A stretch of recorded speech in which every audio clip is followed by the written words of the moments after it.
ఒక షోలోనే ఆమె కలిసింది. కలిసినప్పుడు స్టూడెంట్ గా ఆమె కూడా ఆర్టిస్ట్ ఆర్టిస్ట్ అంటే యాంకరింగ్ కోసం అని వచ్చింది. ఫస్ట్ ఆమె ఫస్ట్ రావడం కూడా మనం ఏంటంటే మనం నోరు అంటే ఆగదు మనం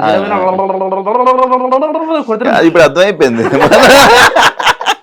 మనం మాట్లాడుతుంటే ఎదుటి వాళ్ళకి కొందరికి మంచిగా అనిపిస్తే కొందరికి నచ్చదు. అందరికి నచ్చడానికి ఏం పెద్ద అది కాదు కదా. నువ్వు నచ్చు నీ మనం నచ్చదు ఎవరికి. కొందరికి నచ్చుతాం కొందరికి నచ్చాం. ఎవరు నచ్చారా ఎవరికి కొందరికి అంటే ఒక పర్సన్ అంటూ అందరికి నచ్చాలని చెప్పి రూల్ లేదు కదా. అట్లా చెప్తున్నా నేను.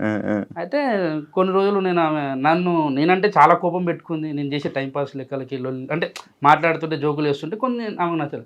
ఆ చిలిపితనమే ఆ తీట లెక్కలే ఆమె నచ్చిన తర్వాత ఇంటికి ఊహించుకుంటే ఆ పిల్ల అన్నట్టు అట్లా పెట్టుకొని తర్వాత చెప్పింది రాబోయే ఉన్నది ఉన్నది నువ్వు అట్లా నచ్చినట్టే నాకు డౌట్ కొట్టింది. తర్వాత ఐ లవ్ యూ అని చెప్పింది ఒకసారి. అంటే ప్రపోజ్ చేసింది. నేను అన్న అక్క వద్దక్క అని చెప్పిన ఫస్ట్ వద్దు నాకు ఆల్రెడీ నేను పెద్ద డోరెమాన్ అయినా ఒక దాంట్లో నేను మళ్ళీ లవ్ జోలికి వెళ్ళాను. అంతకుముందు నాకు పాస్ట్ ఉందని చెప్పిన కదా.